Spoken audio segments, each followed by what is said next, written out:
You know what makes me happy?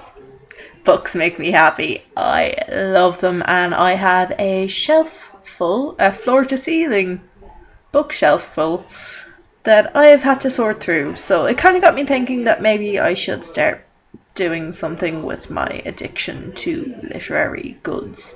So, with all the talk of Ben Affleck as the next Batman, I haven't been afflicted by it. Bad puns, that's how I roll. Yes, I really just thought I was more excited about the fact that he's going to be in the literary adaptation of Gone Girl by Gillian Flynn, which I love that book so much. There's so much to love about it. It's going to be the film adaptation, which I'm so excited for. Oh my god. Like shivers. And so on and so forth. Yes. The book is going to be adapted by David Fincher, who did Fight Club and Social Network and The Girl with Dragon Tattoo and some of my favourite films ever. I love him. He's one of my favourite directors, and he's so interesting and compelling, and I love him.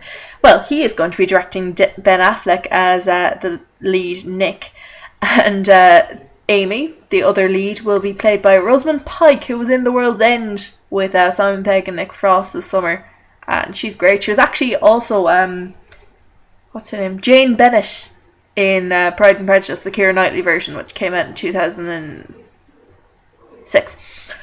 7?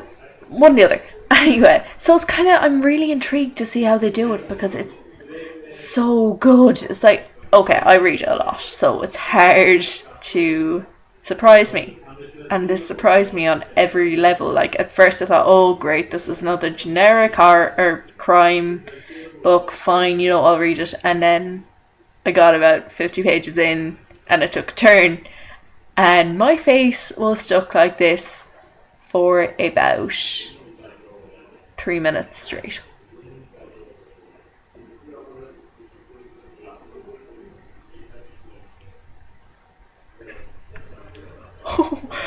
And then I started to read more, and I flew through the entire thing. Like, it just, every time you thought it was going to turn into this conventional, normal novel, it did the opposite of what you expected, and I love when that happens, because I hate knowing what's coming next. I like something to come out of nowhere and still make sense and just surprise me. And this surprised me. So if you don't know what Gone Girl is about, it's about this guy called Nick, and he's married to a girl called Amy, and she goes missing on their 10th anniversary. See, it sounds like the generic kind of crime novel. You think you know what's going to happen, but you don't. You really, like, if I could recommend any book this year to read, it would be that. Like, it is one of the best books I've read all year. It was fantastic, especially because you get both perspectives. You get Nick's perspective and you get Amy's perspective. Like, every chapter is his and hers.